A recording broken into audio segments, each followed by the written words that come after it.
10 o'clock. We'll call the Sawyer County Board Administration Committee meeting to order. Madam Clerk, may we have roll call? Reed Schuman, Here. J.L. Slater, Here. James Slender, Here. Ron Kinsley, Here. Tom Duffy. Here. You have a quorum. Thank you all. May the record indicate we have a quorum. Certification of compliance with open meetings law, please, Madam Clerk. The meeting has been noticed to the public and news media as required by section 19.84 of the Wisconsin statutes. Thank you. Moving on to meeting agenda number 4.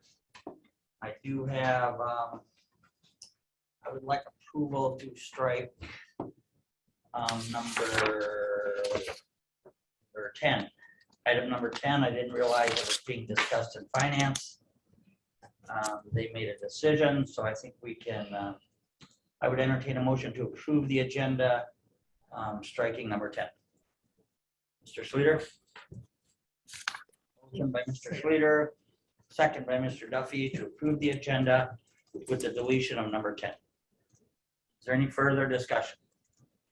If not, all those in favor signify by saying aye. Aye. Opposed? Motion carries. Thank you. Public comment. Is there anyone here that would like to address the board? I have one paper. Ms. Elmer, please rise and state your name. Linda Anybody Gilmer, online? 902 Hollyville Lane, Birchwood, Edgewater property owner. My general public comment is a request to this committee, as I have been making to other committees, to put on your September agenda an item to review the comp plan. The county board will be receiving a recommendation from the planning committee at this month's board meeting to set a public hearing date. Due to notice requirements and timing, that public hearing for the comp plan can happen no sooner than October. And so when the county board considers that, I would like to see if there could be discussion on holding the public hearing for the comprehensive plan in conjunction with the public hearing for the 2022 budget. My concern through this drafting policy is that people who have been working on it and put in a lot of time and effort. But if you look back at the minutes, you'll see that of the people who were appointed to that committee, there has been a lack of turnout and participation. And also that includes the county supervisor who was appointed to that committee, who I believe only attended the first 2 meetings. And really the whole topic or what's been proposed has not been discussed at any committee levels. So there is an opportunity to discuss this in September and not hold up the process and how you decide to hold the public hearing, whether it's in October or November. Thank you. Thank you. Anybody online, Mike? No hands up. Okay. All right, moving on to number 6, approval of meeting minutes, July 8, 2021. Any corrections, deletions? Mr. Kinsley? Okay, motion by Mr. Kinsley to approve as presented, second by Mr. Duffy. Is there any further discussion? If not, all those in favor signify by saying aye. Opposed? Motion carries. Number 7, Veteran Service Department report. Gary. Hi, good morning.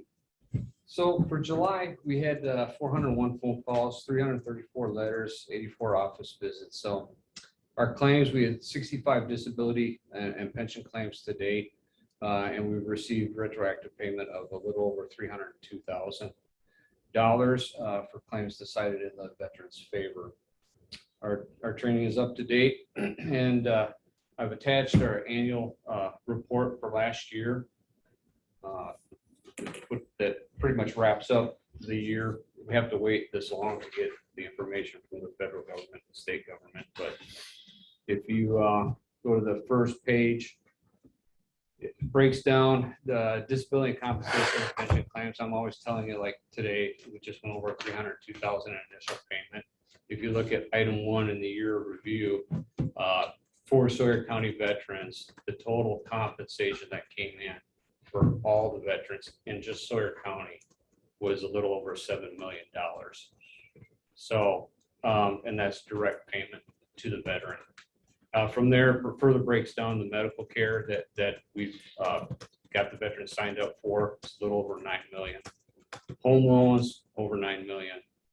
Burial benefits and insurance indemnities for veterans who passed away. We pulled back $105,000 for that. And then education benefits, voc rehab and employment, $286,000 the federal government has expended on them.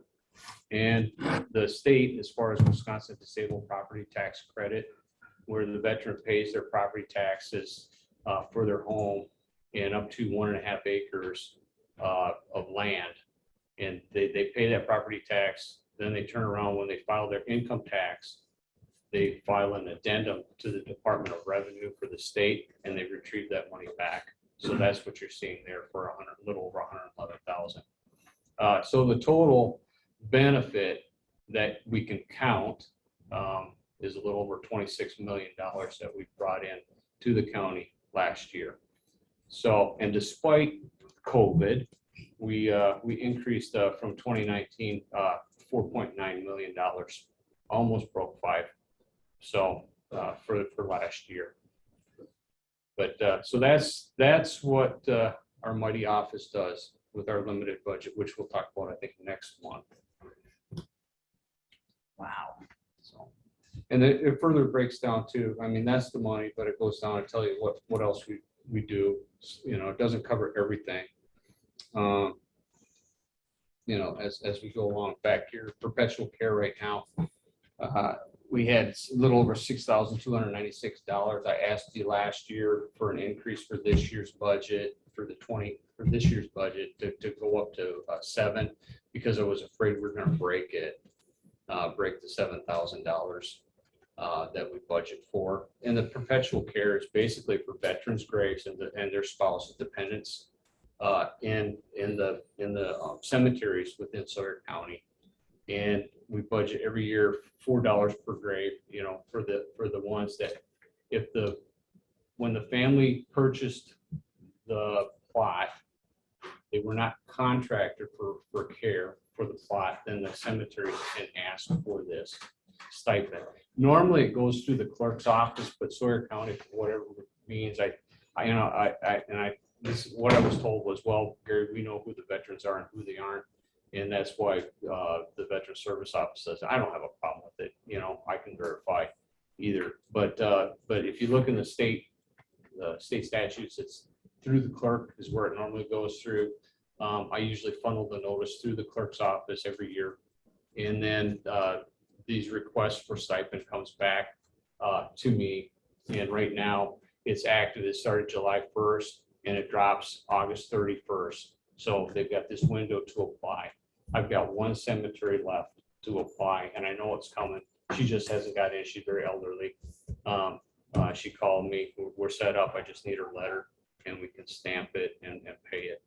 So that's going to go up a little bit this year, but we're going to remain below the $7,000 that I asked for this year's budget. So anyway, things that our office does that people I don't think normally see. Right. Right. Any questions? I have a question. Yep, go ahead, Mr. Slender. Gary, do you have the ability to identify where tribal veterans are buried on reservation? Basically, as far as plotted out on each cemetery, no. Pinewood, I've been actually using Pinewood Funeral Home has helped me immensely in these graves. But what I've done, Mr. Schlender, is like this year, Michelle and I went out to the reservation. We put the flags up on Memorial Day for all the veterans on the tribal land. And Terrence Manuelito has helped us when he's been able to, plus got a couple volunteers. But some of the cemeteries, as you may or may not know, are deep in the woods in places. Right. And we found some. As a matter of fact, we showed Terrence one this year. He goes, I didn't even know it existed. So do I know where all the veterans' graves are? No, probably not. I wouldn't be as bold to say that. because we seem to keep finding some, you know. Gary, are you aware of all the cemeteries on the reservation? Well, I would I think that that's Mr. what Schlender he's is. asking, and I think we do. But like Terrence, you know, Terrence didn't know that we had a cemetery on one spot on the reservation that we had been supporting or What servicing. about the history land here? by- Yes, I take care of that. Take care of I take care of that as well. That is part of it. What other cemeteries, Mr. Schlender, do you think he may not be aware of? So here's what we need to do, because I know that Gary's not going to be aware, but there's, you know, there's Whitefish, there's Daggett's, there's up by Signer. Yep. And a lot of them are not plotted, and that the tribe is not aware. And so I'm wondering, well, actually what I'm hoping is, Tweed, is that you can put this with the tribal governing board and see if there's can be, I mean, you don't assign Brian because Brian's doing like every other job but that. And so if there could be a task force or something to work with the, you know, for lack of a better word, the grave diggers, because no one really has a historical memory of where those graves are at. And Pine View's tried, but they don't have access to the resources on, you know, among the community or the knowledge of the community. And Gary has, you know, he does his best to try to be responsible, and we need to know where those veterans are buried so that the, you know, they could be recognized and their graves maintained. So I'm just, it's nothing for this committee to do other than just thank Gary for his work, because it's, you know, above and beyond what he's probably normally supposed to do. But Tweed, if you could put that on the agenda, and if we wanted to do a joint effort between the county and the tribe to work on identifying those grave sites, I think that would be worthwhile. That's all I got for that. Yep, thank you. Made a note of that. Okay, Gary, so you do all this work, $26 million worth of benefits. Are most of these office visits, or are they email, letters? I mean, I see you had 84 office visits in July. Okay. That seems pretty busy. Yeah, maybe. I don't, you know, sometimes I don't know. I don't think of it that way. You get 8 hours of me, and whatever it is in 8 hours is what I get done. We try to stay busy. I've had busier, you know, when I was by myself, 3 years ago, I want to say 3 years, it's been 3 years already. I was busier, where it's like I didn't think I was ever going to get any oxygen. So if you pin it off that, life isn't too bad right now. So, but I don't know how to, you know, to compare, I guess, what you're asking. Maybe I've gotten better at my job. So I mean, it's hard. You know, sometimes I can take care of things over the phone. Sometimes I need them to come in. Sometimes I need to go to them to get paperwork done. But I don't know how else to explain that. We just do what we have to do, you know, to the best of our ability to help these veterans. I mean, within our means, our rules of doing it. I don't know how else to explain it. So. Great. We just don't sit behind the desk. Let's put it that way. If we have to go, we go. So.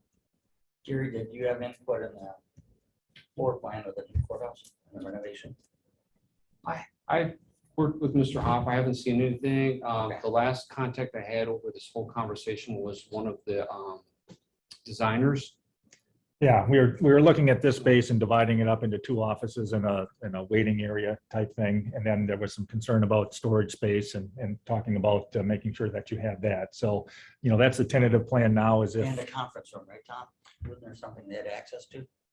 right, yeah. So, you know, they would have meeting space here, you know, large offices for, you know, 3, 4, 5 people, but also, you know, conference space. And we talked a little bit about that at Public Works. It was, you know, concerned, do we have enough conference space, too much?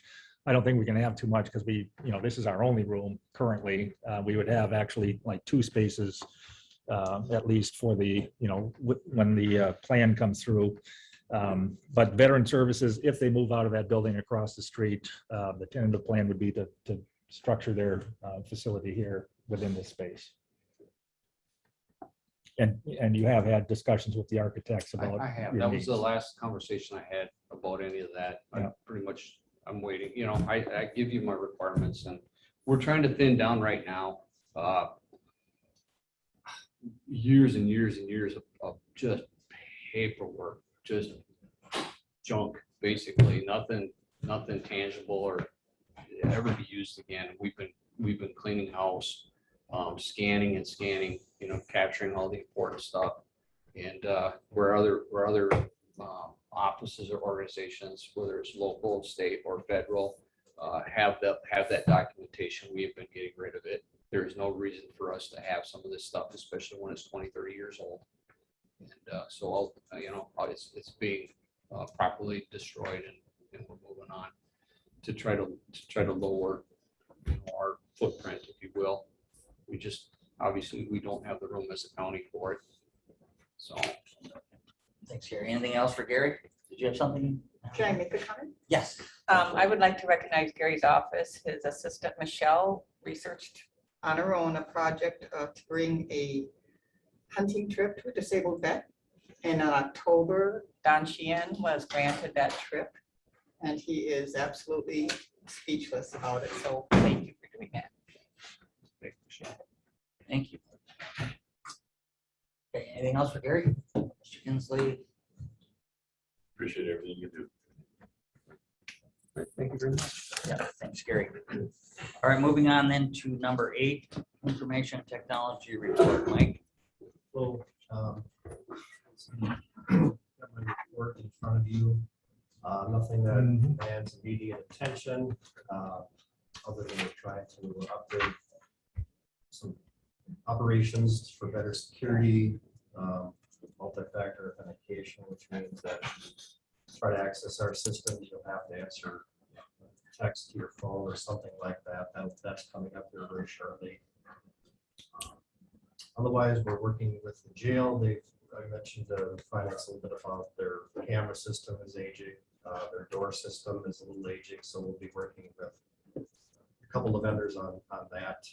Both are operating just fine right now, but we want to be a little proactive on those. Any questions? Anything? Mr. Slender, anything for Mike and IT? Other than just admiration for the work that he does, nothing for me. Comment or question regarding the new court, going boardroom. Work with Tim a little bit on how to set the boardroom up, because I have discussion. I always want everything to be movable. Tim wants everything to be stationary. But you are working with Tim with that, I presume. It's very preliminary, but yes. We just started talking about some of the environmentals. We haven't gotten into the internals of the courtroom yet. We'll be working with him, audio, video vendors, as well as, placement of objects in the courtroom. Mr. Chair. Oh, yes. Along with that, Mike, can you address, we have the document that has a lot of the specifications, and there was some IT stuff in there, and you reviewed that. Tim did a lot of the mechanicals and HVAC and all that sort of thing, and then there was a section of IT stuff, and you did a preliminary review of that. Yeah, in fact, I just saw that for the first time, like 1 or 2 days ago. It is preliminary, but I just wanted to make sure that, because they mentioned things like battery backup for the equipment. So I said, okay, well, that's great. Is it going to be in there? Here's how much capacity we need. So I made sure Tim got that information. So yeah, we are trying to be proactive. Okay. Anything else for Mike? No. All right, thank you, Mike. Appreciate all you do. All right, number 9, human resource report. Rose? Good morning. Morning. So you have my report here. The only thing I'd like to add is we did hire a flagger for highway. And she's either starting today or Monday. We've been interviewing for the assistant zoning administrator position. We have more interviews next week. Jail and dispatch and sheriff's department are struggling recruiting those positions. So now they are going to reach out to the radio stations and see if we can do some radio ads. We're going to meet with the health insurance broker today at 1 o'clock. And that's about all. working on updating the policy manual. We have to implement a support animal policy because we had a request to have a support animal.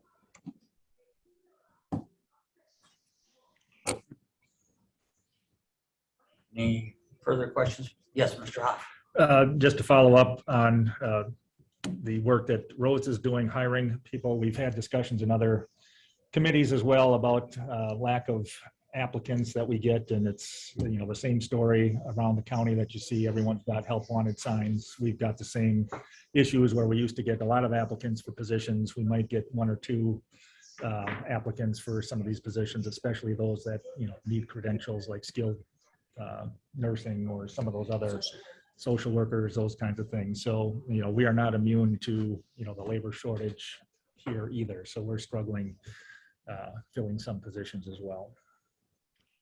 I have a question. Yes, Mr. Slender. Rose, when it comes to hiring or for people who are applying, how does a felony, how is a felony? Is that an automatic screening? Do they automatically get screened out if they have a felony? Or is it based on the job description? No, they do not automatically get screened out if they have a felony. And so, but if what would get them screened if it was a felony related, like a violent felony or something that would prohibit?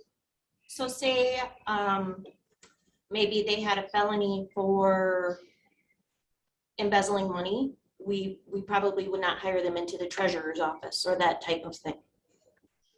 Okay. And then if they have a felony that's something like 5 or 10 or 15 years, is that taken into consideration? It is. We do not automatically screen out for criminal histories. Right. So some of the people I've talked to are interested in applying, but they're nervous about, well, no one likes to be rejected. And so they're afraid to ask the question. So I know someone with, like, say, a felony, a violent felony, but it's like 15 years. Does that prohibit them from, I mean, I'm sure some positions are required under statute to not have felonies, but is there a time frame for when like a proof of rehabilitation, or if there's any kind of conduct that can show that they've changed? Is there a mechanism for that? I don't know that there's a mechanism. I guess I'm just going to say it again. If we do a background and a felony comes up, that does not mean the application goes away. I mean, we still continue.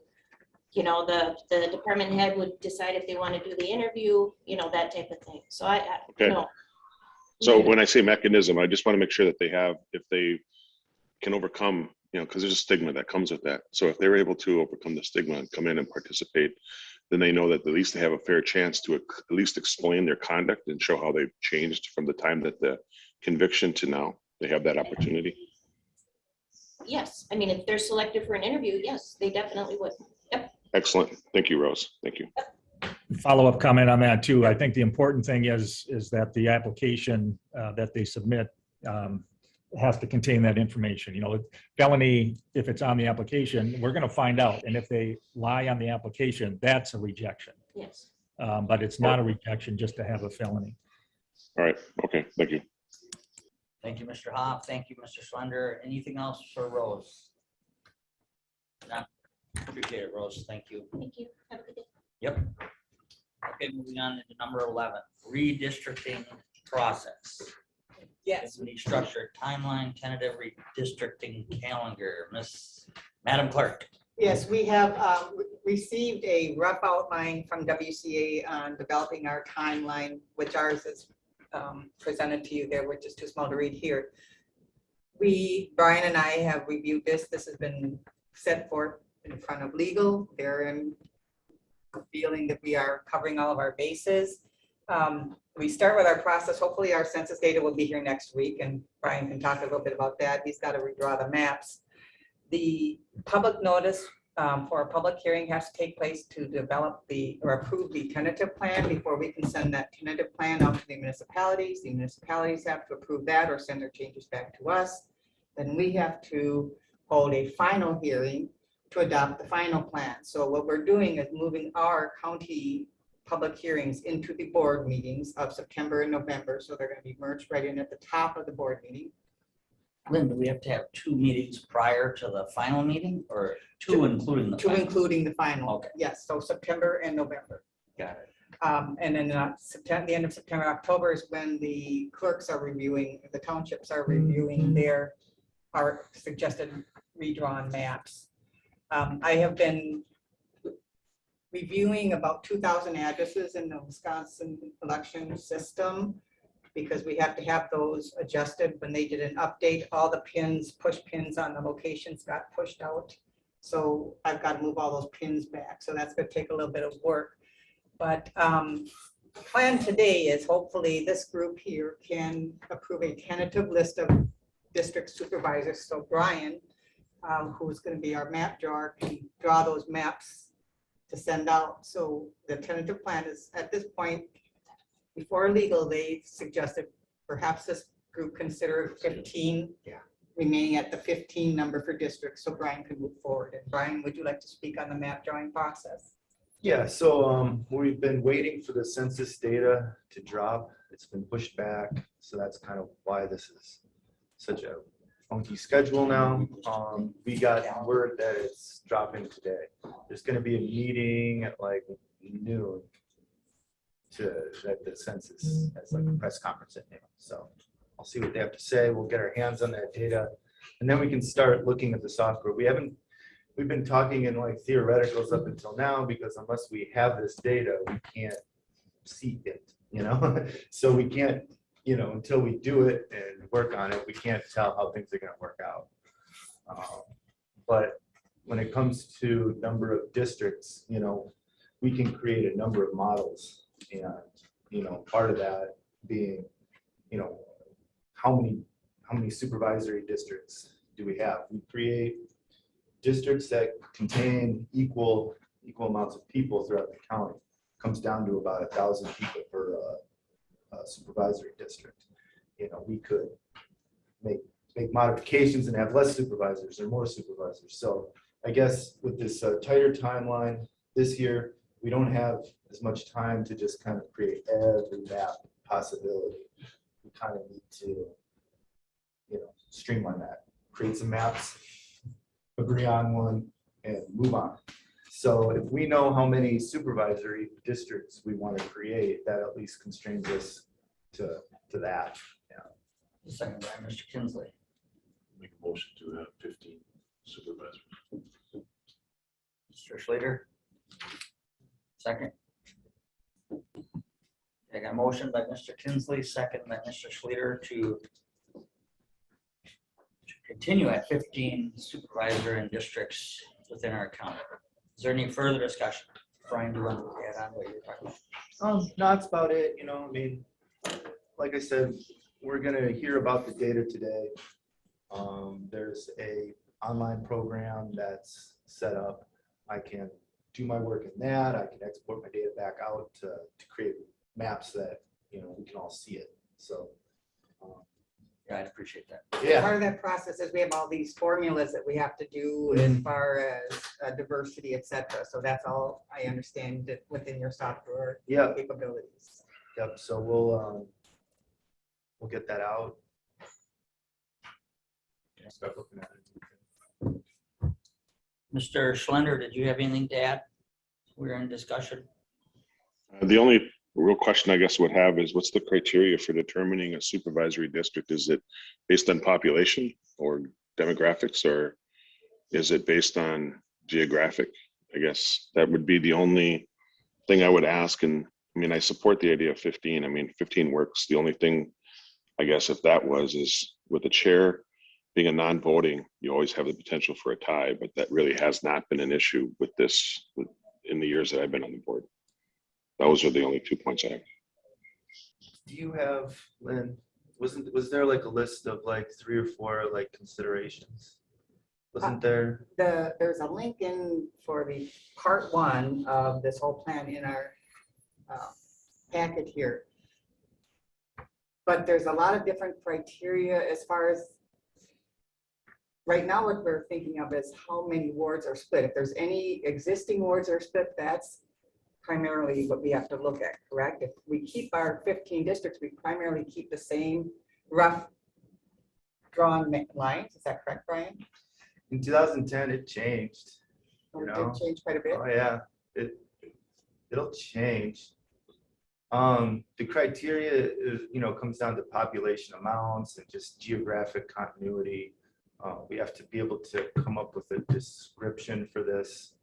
And we don't want to make things hard on ourselves. We don't want to have small slivers in townships. We follow township boundaries. They have to be contingent, is that next to each other? They can't. Contiguous. Contiguous, yeah. Yeah, so we've got those in play. Mr. Kinsley. I recall the last time we did it, Chris Mayberry was involved, and I believe he brought us 3 plans to approve. And I believe the plan we took had it with all the districts balanced out within 4 people. Got copies of all that information. So we have high expectations. on 3 of them. But it'd be nice to have 2 or 3 different plans to look at. Yeah, we'll create a few different plans. This went smooth last time.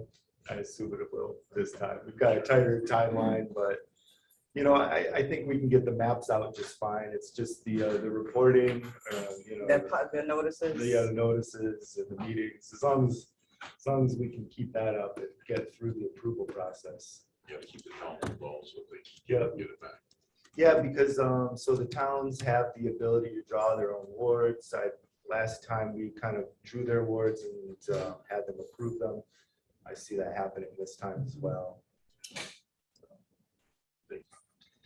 Brian should be sending the notice out before we even have our data, because the pattern has to be established for the. A tangential question would be is how much does it cost to get a copy of the map? There'll be maps provided at all the municipalities and at my office, hopefully available by September 1st. And we plan to have our first public hearing in September at County Board. Yes. All right, Brian, did you answer Mr. Slender though about how those districts are divided by population or geographic? Yeah, I think I answered that question. You did, okay. Yeah, you did right. Okay. Yeah, so my question would be is just because I'm a map junkie, is there a way we can buy a map and get a copy of that or something? Better read it first. When we're done, like when everything's all said and done, Right. yeah, we'll be able to provide those out. And they'll be on the website. Okay. But I think Mr. Slender's right. If you could provide each supervisor with one, Yes. please. Yeah. Okay, I assume we'll get them. Yes. Yeah. They'll be up there. okay. Yeah. That's All right, great. so we have a motion on the floor by Mr. Kinsley, second by Mr. Schleter to approve the number of supervisor and districts to stay at 15. Is there any further discussion? If not, all those in favor signify by saying aye. All right. Opposed? Motion carries. Thank you, Brian. Thank you, Lynn. Okay, number 12, Code update. Yeah, this is on the agenda just to provide an update on where we're at with the codification of our ordinances. So we've been working with Code for the past year, I guess. They've had our ordinances and they've put them in a code. We got the first draft back, so we're working through what that draft looks like and making sure that everything is in there. It's a lot of not changes to our ordinances, but updated information as far as statute references and some other things that we're all verifying. So when we get through with that, you'll see that draft and we'll make that our official ordinance then, but we're not ready to do that just yet. So that's coming. Okay. Great, thanks, Tom. Okay, number 13. Virtual meeting policy discussion and possible action, and we've got Rebecca's on the phone, you said, Lynn? Yes. We've got some edits here that our court counsel has provided for us. And I guess if Rebecca, if you're on, I guess I would give you the floor then to kind of explain some of our options here. Yes, I am. I just need to, I think I was just added. Can you hear me okay? Yes, very well, thank you. Okay. Yeah, my camera's not working, but anyway. Okay, so at the last board meeting, you had requested that I put together some options. And so what I did, rather than actually drafting those various options, I put together sort of a kind of a flow chart and a summary of the questions that I need you all to answer before I can actually put the language together. Tom, do the committee members have a copy of that, the outline that I had put together? Yeah, I think, Mr. Schlender, have you seen it? No, I don't have it. I'll try and forward them. Well, Tom will forward it to you, Jim. Okay. So I'll just go through, I mean, the questions are very straightforward, but, you know, and this is the fun part where you get to debate and make the decisions on how you want to answer each question in order to develop that policy of virtual attendance at the meetings. So if you remember, there was 2 rules at issue, and there were some inconsistencies in the language as the rules existed, pertaining to when a board member could attend a virtual meeting, how that permission was granted, the number of times a board member could attend virtually, and then a question of whether those same rules applied to committee meetings. So really, the first fundamental question is who may call a virtual meeting. Right now, you have that the chair can call a virtual meeting in the event of an emergency. To me, that's a fine way to keep it. I don't think you want any changes to that. But if you do, let me know. Rebecca, how does this apply then to committee meetings? I mean, it could be the board chair, it could also be the committee chair. Right. Right. And so how I would like to go through this, I think, again, to keep it as efficient as possible, is going through the general rules as they would apply to the board and then overlaying those on committee meetings. So when we're talking about Okay. the chair calling a committee meeting or a meeting virtually, whatever you decide for the board, you can make that same decision for a committee. Okay. So is everybody comfortable with the board chair calling a virtual meeting? Are we okay with that deal?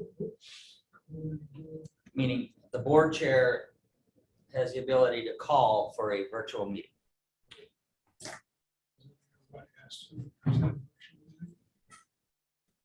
You hear that, Rebecca? Does everyone have to attend virtually then? Well, in the circumstances that are contemplated for a virtual meeting are usually emergency circumstances, like in the COVID situation. I think if the board chair calls a virtual meeting, it's anticipated that the whole board would attend virtually.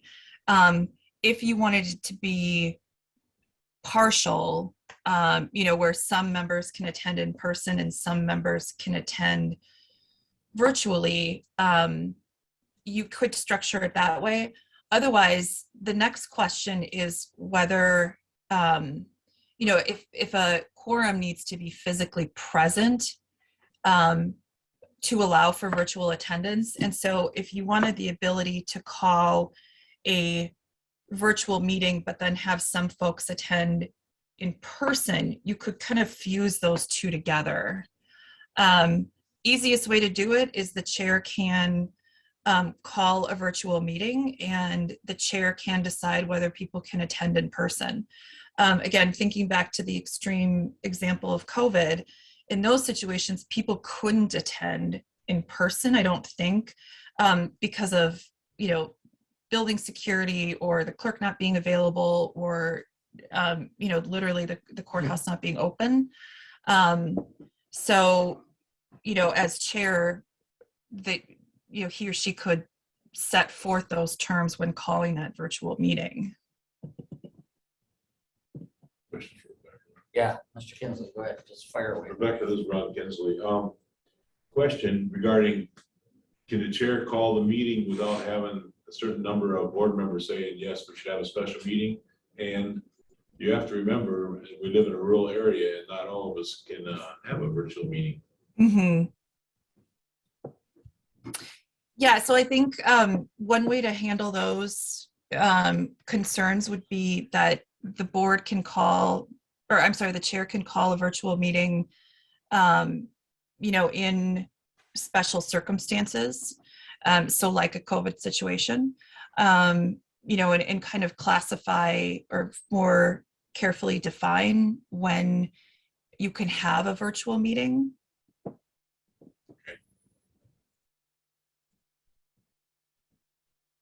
Mr. Schlender, you have any comment here?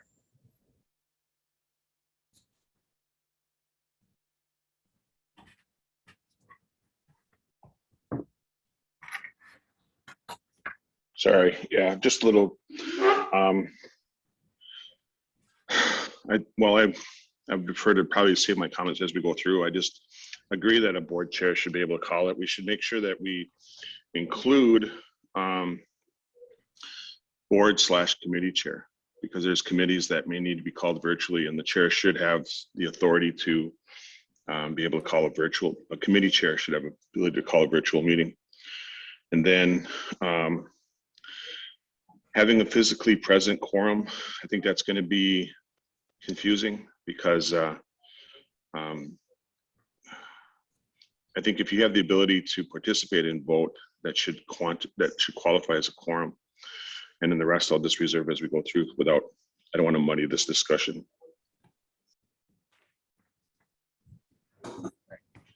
Okay.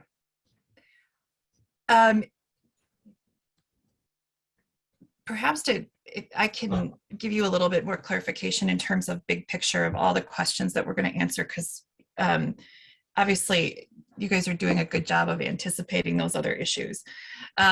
So breaking this down, we answered, who may call a virtual meeting. The other questions we'll go through is, again, that, the physically present question. Third question is the number of virtual meetings that each board member is allowed. So how many can you attend virtually? 4 is who must approve that virtual attendance and whether there is any approval necessary. Whether the number of virtual meetings, so if you hit a maximum, whether that's waivable and by whom, is it the board chair or the majority of the board? And then again, how these rules apply to committee meetings. So I just wanted to give you kind of a big picture of all the different questions we're going to go through it, because these are the issues that we need to break down. So in order to develop the rule, we need to break the discussion down to these issues.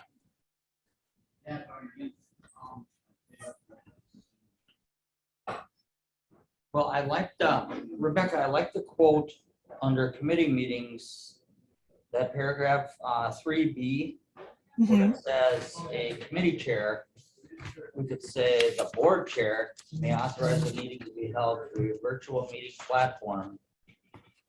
I would like some language in there that would also say, and it would also be allowable to attend in person. Okay. Something like that. I mean, we should allow, because like Mr. Kinsley said, some of us don't have internet at home and no way to attend virtually. Some committee members would want to come into this special meeting. Maybe in the majority are virtual, but I would like to leave both those options open. Mm-hmm. And I think I'm with Mr. Schlender that a committee chair or a board chair should be able to call this meeting in a special circumstance or emergency. Okay. So if everybody agrees, you could put some language like that together. So here's what I would add. And I think this past week with my being in Florida, kind of being an example, I think a committee chair should have the ability to grant permission for someone to attend to their meeting that they're responsible for to permission to attend virtually. I think we need to allow for some kind of notice. So when I knew I was going to be unavailable for the committees that I chair, I let the clerk and the administrator know that I wouldn't be available. And then Lynn made sure that there was going to be a chair that was going to be available. So when the CJCC meeting was being conducted, I think it was important that whoever's going to chair a meeting probably should be physically there to accommodate with the circumstance that Mr. Kinsley talks about. For those who can attend, but need to be present.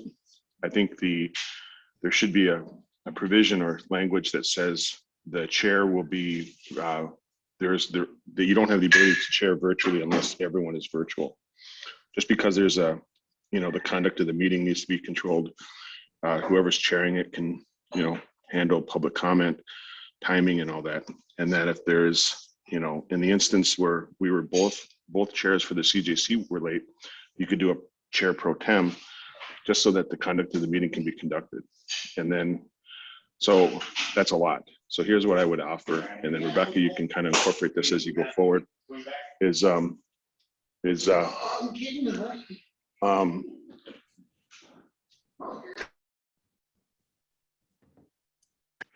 so here's what I would offer is that a virtual meeting can be conducted, but unless it's all virtual, then the chair or the chair of the meeting must be present. That a committee or a board chair can excuse or prevent or provide for a person to participate virtually if they're unable to attend physically, and that there be some kind of notice. Like you just can't say call the day of and just say, yeah, I can't make it in, so can we just do something else? I think that it should be like 24-hour notice or something, or mechanisms in place so that either the county administrator or the county clerk and the committee chair and the committee vice chair can be made aware that there could be someone that's attending virtually, and then appropriate steps could be taken. I know that's a lot, so. Nope, I got all that. And that actually answers a few more of the upcoming questions too. Then I got Mr. Schleter real quick. Dale? Yeah, should we be deciding which policies should be given to the committee chairs as well as the county board chair at this point in time?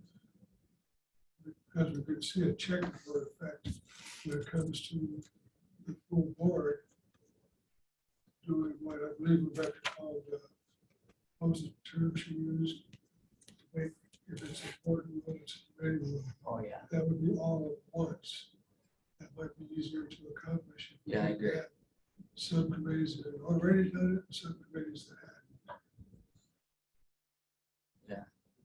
Are you saying, Dale, that they should be similar to the committee rule with the board rule on who calls the meeting, who can attend virtually or in person, or how we provide that? I'm thinking the full board should decide that. At some point, yes, but I'm in favor of it. I can't think offhand policy or privilege of the chair that it would be have a negative effect on the committee, but positive effect on the full board. So I don't see any.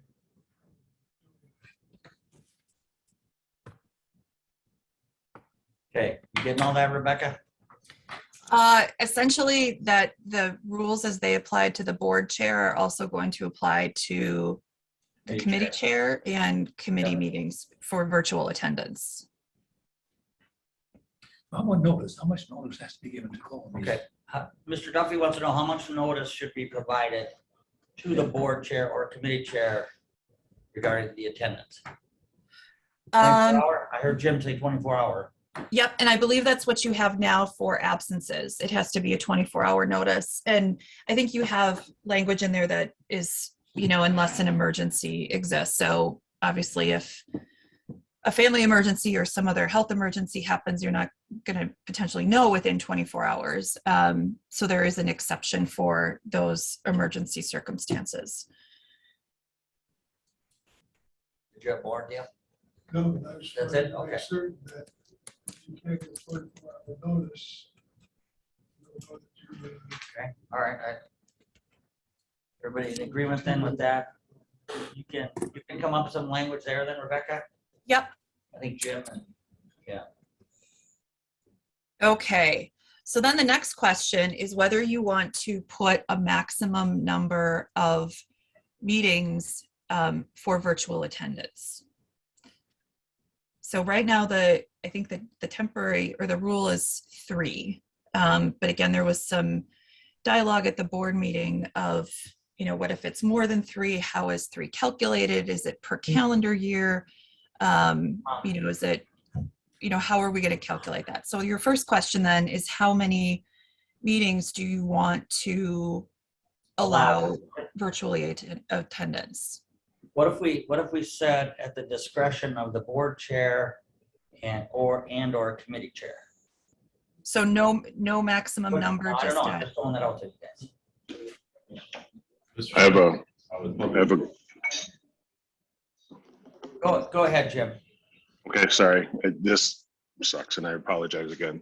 But what I would offer is, can we remove the term maximum and instead put it like a threshold, like if you miss more than 3 minutes, you need to have a conversation with the county board chair about your participation. If you miss more than 6, then you need to go in front of, either the committee or, the ethics committee or something.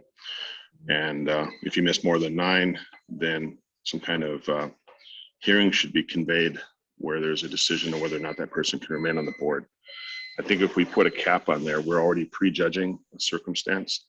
And I think that, I think everyone's going to be reluctant to tell another committee or board member how to conduct themselves, because we were elected to represent a district and we don't want to substitute the discretion of the voters for the participation.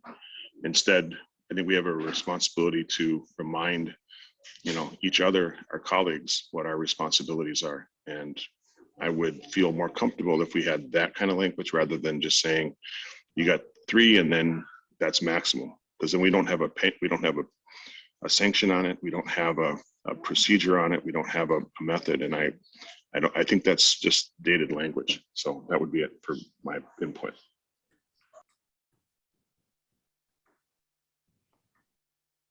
Okay. Go ahead. Well, we were talking about just virtual attendance, right? Not missing meetings. Yeah. But I don't really want to put a cap on it either, but I was talking to Mr. Huff one time and he's doing virtual meetings all the time, but they're used to it. So maybe that's just how much we've changed because of things change all the time. So maybe virtual meetings aren't so bad, but it's still nice to run a meeting, at least have if possible, have a quorum there. But I think Mr. Slender has problems with public safety because some of the people work away from the area and he needs them to make his quorum. So I respect that. But I didn't feel that way until Mr. Huff told me he does virtual meetings all the time. Well, that's why I mentioned at the discretion of the chair. If you have a committee member or a board member that just cannot make meetings because of a prior commitment, the board chair or committee chair could allow that person to attend as many meetings as they have to virtually. That's just my thought. Because if you say 3, then you set that, that hard stop right there. And what do you do if an emergency comes up? Go ahead, Dale. I don't like virtual meetings. I miss the face-to-face communication. 95% of communication is nonverbal. So you learn a lot in meeting somebody face-to-face. The other thing that I don't like about virtual meetings, there's been 3 instances already at this one meeting of people virtually, and rightfully so, thinking it's, they push the button, so they want to talk, then they start talking. And you're talking over somebody who is here. And I've had that in meetings, committee meetings that I've chaired, and it's a real annoyance. I'll go with virtual, I'll be in favor of virtual meetings, that we could have current time communication with people who are on the screen. And we don't walk over each other. I don't think we're there yet. Mr. Duffy, did you? No, I think sometimes people just they can abuse that by saying, I don't want to drive that far, I'll stay home. Always go virtual. Is that a problem? Or is it, that we have to get used to virtual? I don't know. Usually it's kind of a coming thing. Maybe a generation from now, they won't do it. Rebecca, what are you pulling together with all these ideas? Well, I think from an operational standpoint, by not putting a limit on, you're really giving the chair, whether it be the board chair or the committee chair, a lot of discretion. And I think, just based on my experience in Sawyer County and elsewhere, and how I see virtual attendance being addressed in other counties, I think that is a workable solution. But again, it puts the onus on a chair if there is some sort of, alleged abuse of attending a virtual meeting, that then the chair has to address. And in terms of, what do you do at that point? What are the options for the chair? Does the board rule need to have some sort of consequence?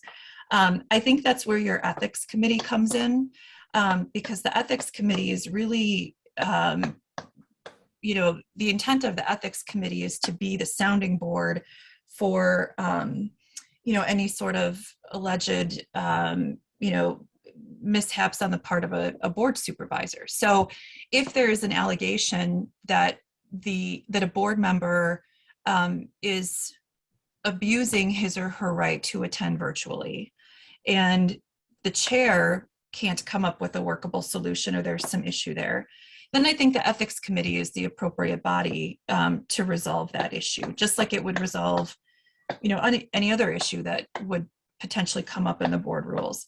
And keep in mind too that, the board rule is a guide, and it's impossible to capture every potential situation. And I think you want it broad enough to leave discretion not only for the board and committee chairs, but then potentially for the ethics committee, or for whomever else is going to be interpreting that board rule.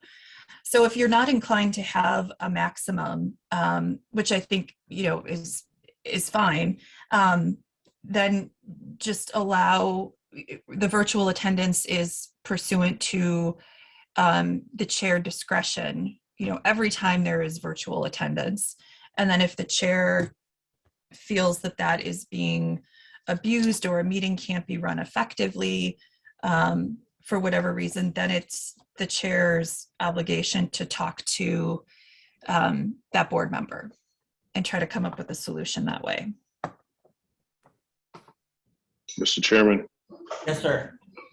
So here's what I'm trying to kind of put together. And so I agree with Mr. Slater, especially when it comes to the conduct of the meeting. And so I would offer this, not as a motion, but offer it for consideration. All meetings, there should be a requirement or a presumption that everyone is required to attend physically. And that if they cannot, they must provide at least 24-hour notice that they cannot. Provide it to the committee chair, probably to the county administrator and to the county clerk. And that those number of absences are recorded. And that if they rise above a threshold number, then the committee chair or the board chair can have a conversation with that person to remind them that they have a duty. And if it becomes egregious, because, and I say this out of respect, I think that sometimes maybe we're not always prepared for these meetings, or perhaps we're in a state that is not appropriate for us to participate in meetings. And committee chairs or chairs have a responsibility for the conduct. So if there's a presumption that you need to be there, people usually are prepared and do their best to be able to participate. Second part, and this goes to Mr. Schluter's concern, which I've had to experience that myself in some committees, especially when it's a controversial topic, is I guess we need to reinforce the protocol for participating, and that people should only be able to address the committee if allowed by the chair. And that's in our process right now. Virtual makes it difficult because we don't know how that is. So if we could get, maybe if Mr. Colson could offer some viewpoint, but if someone starts speaking and if we can identify that mic and mute it, then we stop that conversation. But I think we need to add a layer of our board training so that if someone is participating in a meeting, they say, Mr. Chair or Madam Chair, and then the board chair or the committee chair or the meeting chair recognizes that person, then they speak.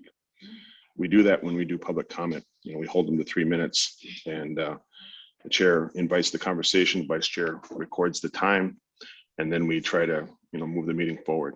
Because I share Mr. Schluter's frustration when it comes to people speaking over, and I'm extremely self-conscious of doing this right now because I can't get the rhythm of the room. I don't know if everyone's just passed out now from boredom or if they're still tracking my conversation or not. And so, but sometimes there are people who can't participate, and I'm fortunate that we have this virtual component. Otherwise, I wouldn't have been able to go on vacation, and I kind of needed this. So those are my comments. Thank you. Okay. All right, Rebecca, did you get that? I did. That's Yes. someone who you can work with. Yep. You're expected to attend. Yep. So presumption of physical attendance, unless 24-hour notice with the emergency clause. And then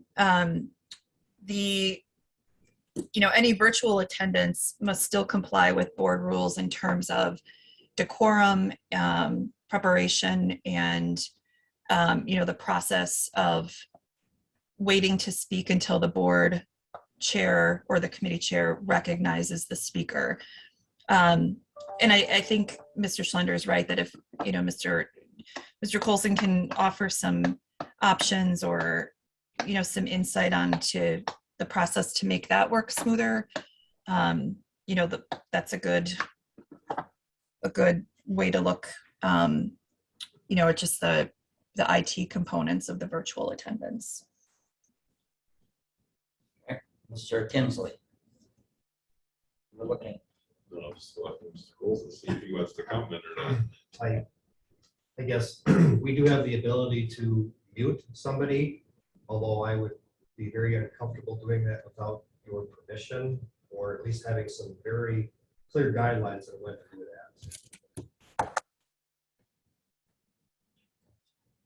I'll give you an example of that. Last night, someone wanted to speak and I still had someone at the table speaking. Someone wanted to speak virtual. It might let me know that, but either they waited or you held them off until the person on the board got done speaking, or the person at the table. I don't know how that worked, but I thought it worked very smoothly.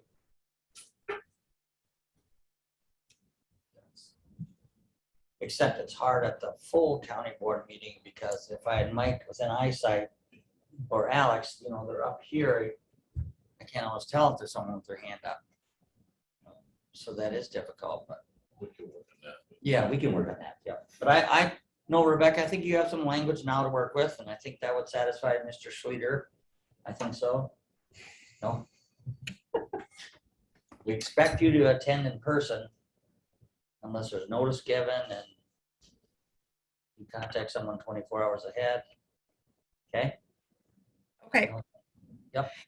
And the elimination of the maximum number, that eliminates a whole host of other issues that we were going to walk through that we don't have to now, because we don't have that maximum number. Sure. One last thing on this topic, Mr. Chair, if I may. Yep. So Mr. Duffy and I have served as court commissioners for Sawyer County. And so there's a training that we have, or an expectation that we have, that a judge controls the courtroom. And so judges are trained at the beginning of a hearing to outline the details of their participation.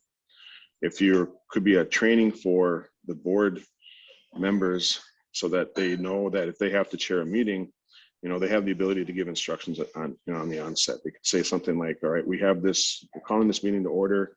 We remind everyone, only speak when given permission by the chair. If you're participating virtually, ask for permission to address, and once your permission has been granted, you can speak. If you speak without out of turn, you will be muted, and this goes to Duffy and I's training a little bit better. But we know that if something is spoken without it being properly addressed or properly invited, that's actually considered inadmissible. And so if someone wants their comments to be part of the record, they should wait until it's properly recognized. So if someone wants to come in and raise hell with us and say, I am against virtual and you guys are all jerks, and they go off on a tangent, we can disallow that comment. And then that hopefully provides Mr. Colson with a little bit better guidance as to where and when he would be asked to mute. And then, so that's going forward, but that's just an idea. I know that we have that as judicial officials, we have that training.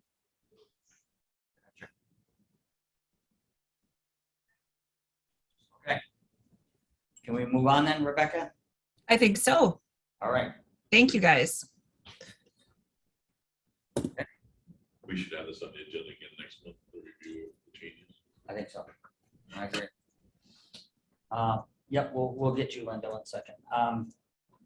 So what about a quorum? Does a quorum have to be present to do any or all of this? What role does that play? If everyone is expected to attend in person? So that goes to the question of whether you want a prerequisite of physical attendance before you're going to allow virtual attendance.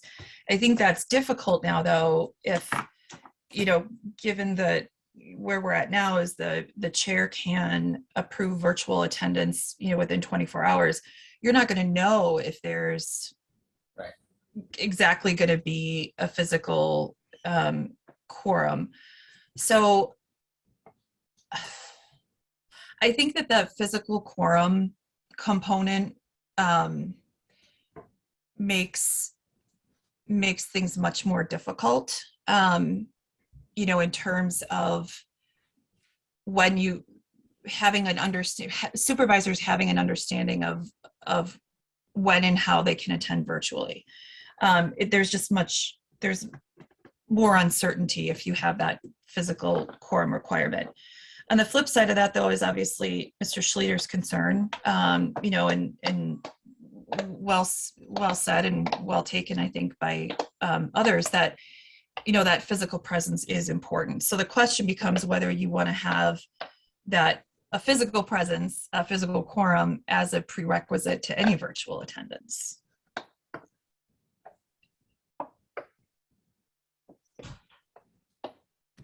And this is something that if you wanted to, eliminate the physical presence quorum requirement, and then there's issues with conducting meetings without a physical quorum present, the board chair or the committee chair can take that issue up with the members, or you could always revise your board rule again to add that physical quorum element back in.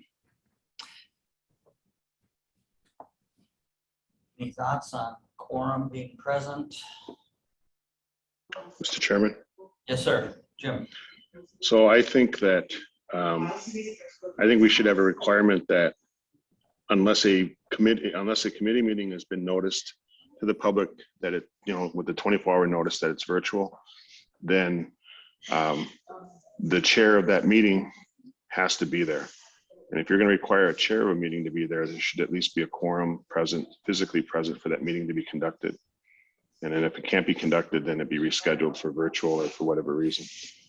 I mean, this goes to Mr. Schlueter's point, which I agree, is either everyone's virtual or no one's virtual. And if we're going to allow for deviations, then we should at least have a quorum present so that the business at hand can be addressed and the business can be handled in a manner that is being able to be reported, to the fuller board.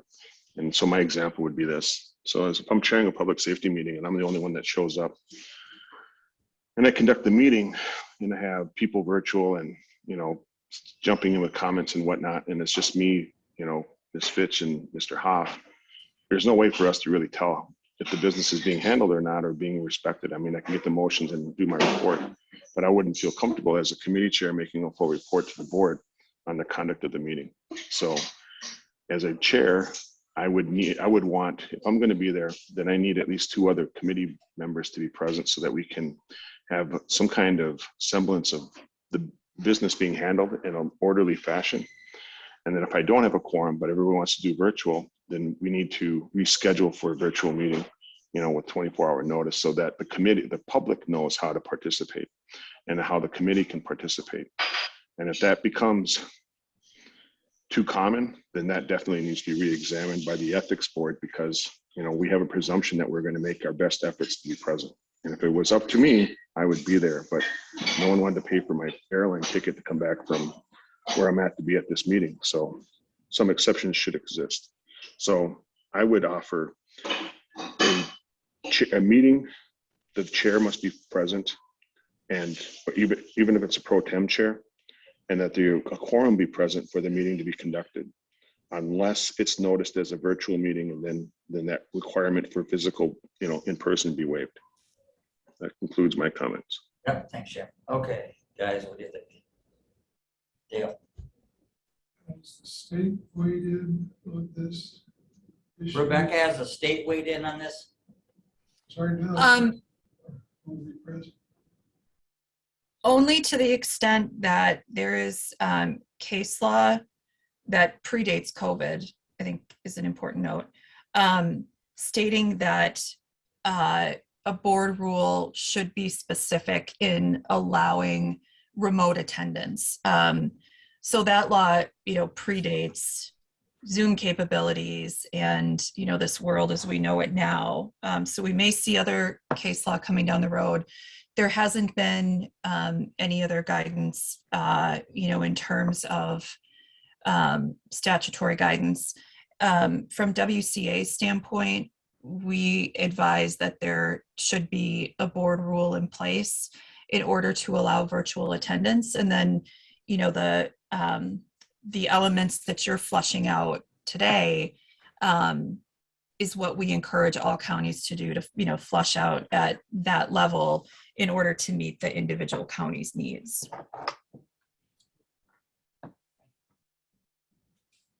Roughly your thoughts on a quorum present? Yeah, I don't know. Interesting. What are other counties doing? Yeah, Rebecca, what have you found in other counties? The other counties, the rules are generally very broad and don't get into specifics like a physical presence quorum required. The majority of counties that I've worked with have adopted rules that simply say it's within the chair's discretion, and that reasonable discretion of the chair, whether it be the board chair or the committee chair, because it has to be reasonable, that implies that there can't be an abuse of the process. I have not seen in any counties, or I'm not aware of any situations where it's gotten to be a problem where you have too many people attending virtually. And I think that results in part because the chair still has to grant permission for virtual attendance. So if you've got everybody attending virtually, really, that's the chair's fault, because the chair has granted permission for somebody to attend virtually. So that's, I think, how other counties have address the issue of still wanting a physical presence, but not specifically putting it in the board rules, in their board rules or their process rules. Got it. Mr. Hoff. Yeah, I was just going to mention too that every meeting that we have is noticed as with instructions on how to participate virtually. So again, going back to the point of the chair has, if the chair had discretion to allow it or not, it wouldn't have to be rescheduled to allow virtual meetings. It could happen at the discretion of the chair as originally noticed, Got it. if you were so inclined. Yeah, Mr. Kinsley. It's obviously much easier to run a meeting when people are present. And I like the idea of at least having a quorum present. I don't know if we can enforce that or not, but it makes it easier to run the meeting. And nowadays, I don't think you can keep people from not having virtuals. Another option might be to put in, you know, a physical quorum must be in attendance, unless extraordinary circumstances arise. You know, again, giving the chair a little bit more power to excuse a rare situation where you don't have that physical quorum present.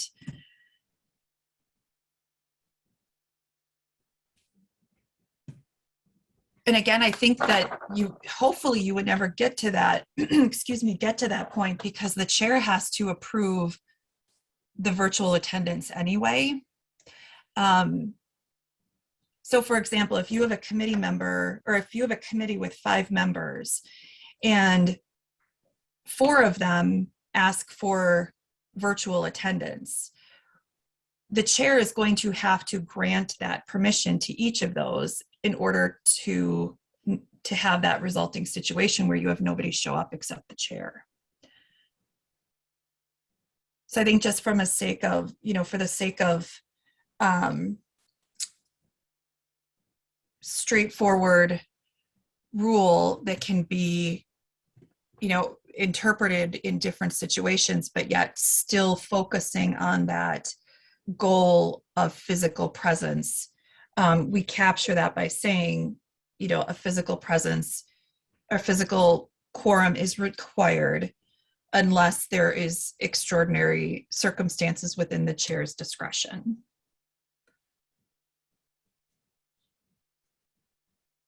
Yeah. Well, at least then you could hold a meeting if you had 3 virtual. Let's leave it at that. I mean, the chair has the discretion. The chair is going to say, Yeah. Geez, 2 people are going to call in. Can you try to make it? I mean, let's leave it at that. See how it pans out. We can always revisit it. Yeah, I like that. And we have to have some trust in the chair. You know? Right. And if he lets 4 do virtually, then he's got to run his meeting that way. And we'll deal with that problem. Right. But we would expect that everyone, if they can, attend in person. Yeah. I like that. You got that, Rebecca? I do, and I think that that philosophy is what is the approach that other counties are taking too, that, you know, supervisors do, they obviously want to serve their constituents. That's why they're in this role. And I think the majority of counties would say that that service is best done in person. And so if a supervisor could possibly attend physically, they will. And so that trust factor in the supervisors is really what drives the language of the rule.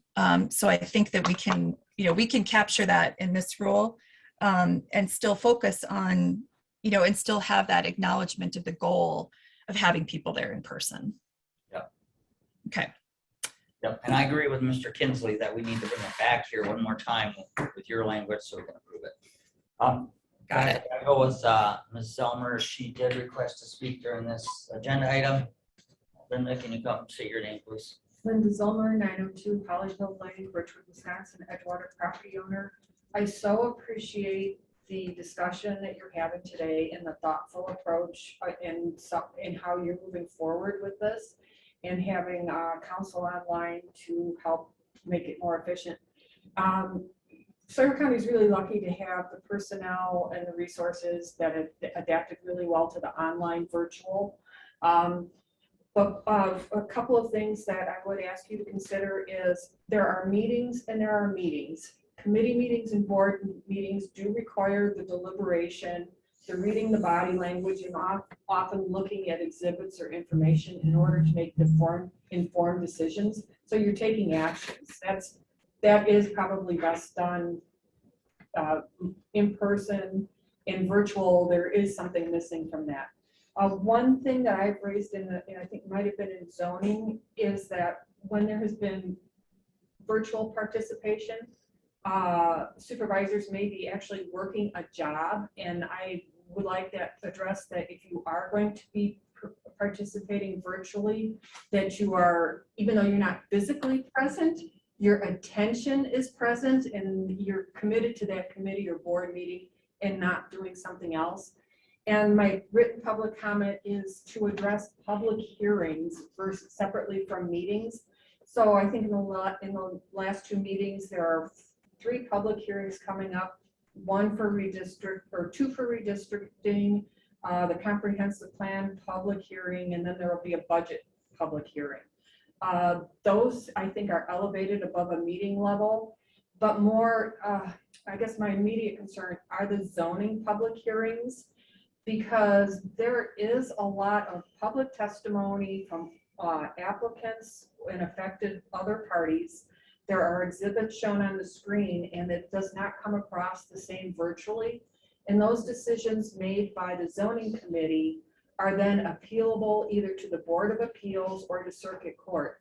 So if there is grounds to argue that the virtual process made the zoning committee public hearing deficient, I think there, if maybe for your next consideration of it, next month when you get feedback, address the public hearing aspect, because I really think that physical presence is almost required.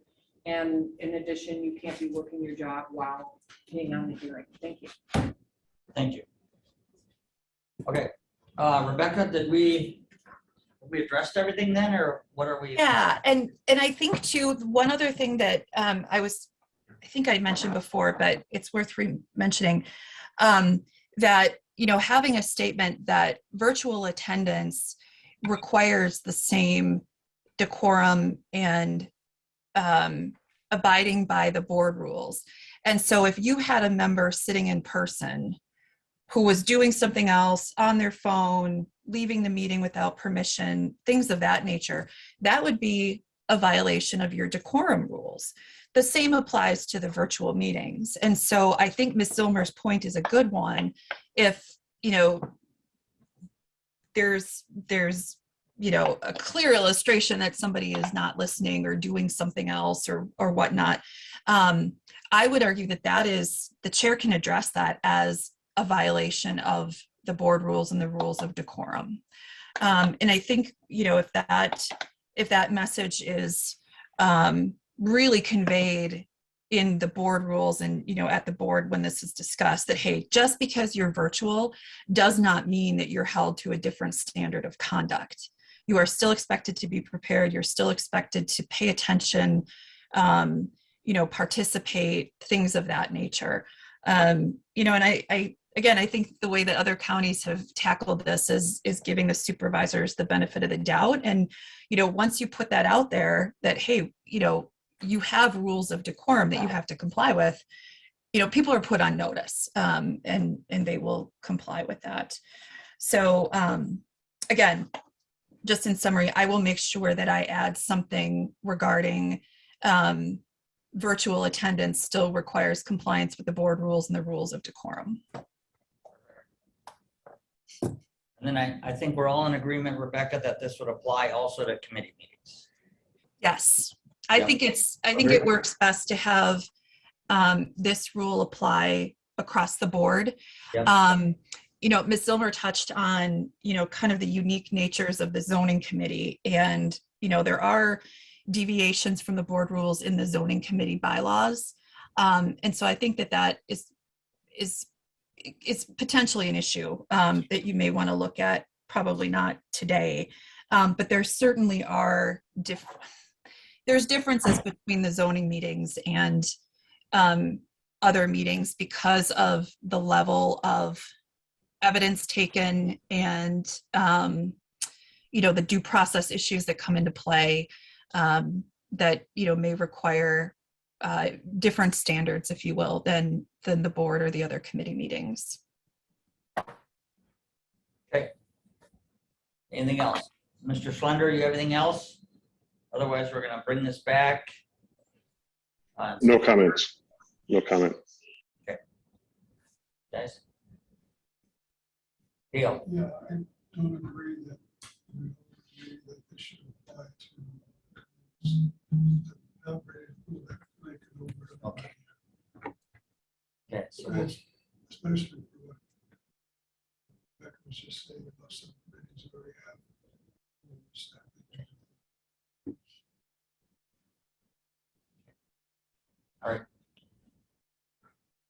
sounds like you have your directives then, Rebecca, so. Yes, thank you all very much. I appreciate it. Yep, Lynn will put this on in September, admin, please. And if we get Rebecca's edits prior to that, you could share them with the committee. Absolutely. Great. All right, thank you all. I appreciate it. Yep, thank you, Rebecca. Okay, moving on to 14, county administrators report. Mr. Hoff. Thank you. Just want to touch on what we're going through currently with a lot of different layers at the same time. Obviously, it's budget season, so we're preparing the 2022 budget. Had a good discussion, preliminary discussion on that this morning in Finance Committee. And that's always a struggle, and we're behind the 8 ball on several things and trying to fit everything in under the levy limits. So that normal procedure, is happening. But on top of that, we've got several other layers that kind of affect not only that budget, but a lot of things going forward. Obviously, we've got the $3 million of ARPA funds that we'll need to decide how that $3 million gets allocated, above and beyond the normal budget that we have. There's also a proposed opioid settlement, which would funnel money directly to counties in Wisconsin to address the opioid issue. So that would be above and beyond what we're currently doing in Health and Human Services and other areas for, trying to get that situation under control. So we should see money flowing into the county, probably not this year, maybe not even in 2022. I think it's about 18 months before we would see money on that. But that is a series of payments that would occur over several years that would help us address the opioid epidemic. The infrastructure bill that's wending its way through the Fed level, may affect how we can spend some money on infrastructure. Obviously, in the ARPA money, there's very limited ability to spend that money on infrastructure. Highways are always a concern in the county. Does that help? Does the infrastructure plan help that at all, or other infrastructure, bridges, whatnot? We'll have to see how that goes. And then the application for the TAD funding, that's the treatment and alternative diversions, or whatever TAD stands for, I always forget, but it has to do with, the diversion programs that are being developed through the CJCC and Health and Human Services to address, again, those addiction type activities that occur within the county. So a lot of different things that are up in the air. So as we look at space and staffing, those monies that would be coming in would be probably things in addition to what we're already doing, which means additional programs, additional staffing, potentially. So as those things start to develop, they'll be above and beyond what we are currently doing, which is a good thing because we need help in all of those areas. Likewise, with the courthouse remodeling project, that is another layer on top of what we're already doing. We've had several discussions in staff at the ad hoc level, at the public works level, and next week at the county board level on where we're at with that remodeling project. The schematic drawings, preliminary schematic drawings have been prepared. Those are being submitted to Myron Construction, and they will be then doing the first cost estimate to see how we're doing budget-wise, which I'm sure will be sticker shock, but we'll find out where we're at and what we need to do next with that. And obviously with that additional circuit court that is coming in 2023, there's the requirement for, a treatment court along with that circuit court. So, it ties back into, the TAD funding that we would hopefully get to help us establish that treatment court. So they're all kind of tied together, but all different buckets of things happening. We'll be meeting at actually 11:45 with Northwest Passage to talk about their use of that facility and the Oasis function that is occurring out there. So we'll be meeting with them today and then probably report some more things back to the board next week on that. Other things happening, we had a brief discussion about carbon credits in land committee. That's the ability for counties that have county forests, which is green space that has value in the sense that those carbon credits could be sold and revenue generated, which then people buy those credits on a market. So it's a way to raise revenue for the product that we have, that being our county forest. So on the good side, there's revenue that could be produced, substantial revenue that has to be weighed against the social impact of what does it mean to have carbon credits, and do you want to sell those, and that whole thing. So it's not just a financial issue, it's the whole social issue behind that as well. We had some discussion at the Public Works meeting last night about a major project at the airport, which is coming in a couple of years, and that's the repaving of the runway. So we're starting to plan the funding of that. So you'll see something next week at the county board level regarding proceeding with that project, so that we can prepare the engineering and whatnot that occurs to start that project in 23 or 24, I think. So that's kind of a brief overview, unless you've got other topics you want to cover. Has the finance committee talked about us possibly borrowing money again to pay for capital projects?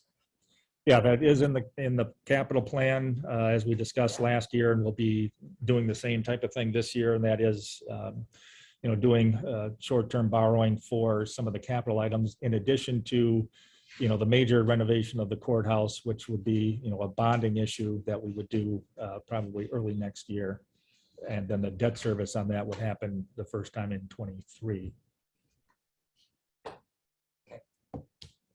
Anything else for Mr. Hoff, guys? Jim, anything for Tom? Nothing but admiration for the work he does. Amen. All right, thank you, Mr. Hoff. Okay, then going on to number 15, entertain a motion to go into closed session, deliberating or negotiating the purchasing of public employment, the investing of public funds, or conducting other specified public business whenever competitive or bargaining reasons require a closed session. Motion by Mr. Kinsley, second by Mr. Duffy. We'll have a roll call vote. Madam Clerk, please go into closed session. Tweed Schuman, Yes. Dale Slater. Yeah. James Schlender, Yes. Ron Kinsley, Tom Duffy. Yes. Motion carries. We're in closed session. Did you say Washburn County was busy? They have 2 in-house? No, they have 1 in-house. Barron has 2 in-house. What's that cost? Yeah. 400,000. They're not considerably larger, but they're a bit larger than us. I've got a, We found a lawyer out of law school. He has money. Oh, right. Having an in-house guy that's a clerks. Yeah. I'll do in-house for 400,000. Yes. All right, number 16, future agenda items.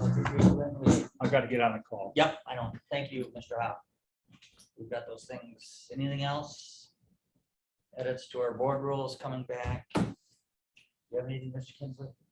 Just, I think ahead of it, 24 agenda. All right. Any other matters for discussion only? Mr. Schlender, you good? I'm good. Okay. If not, we are adjourned.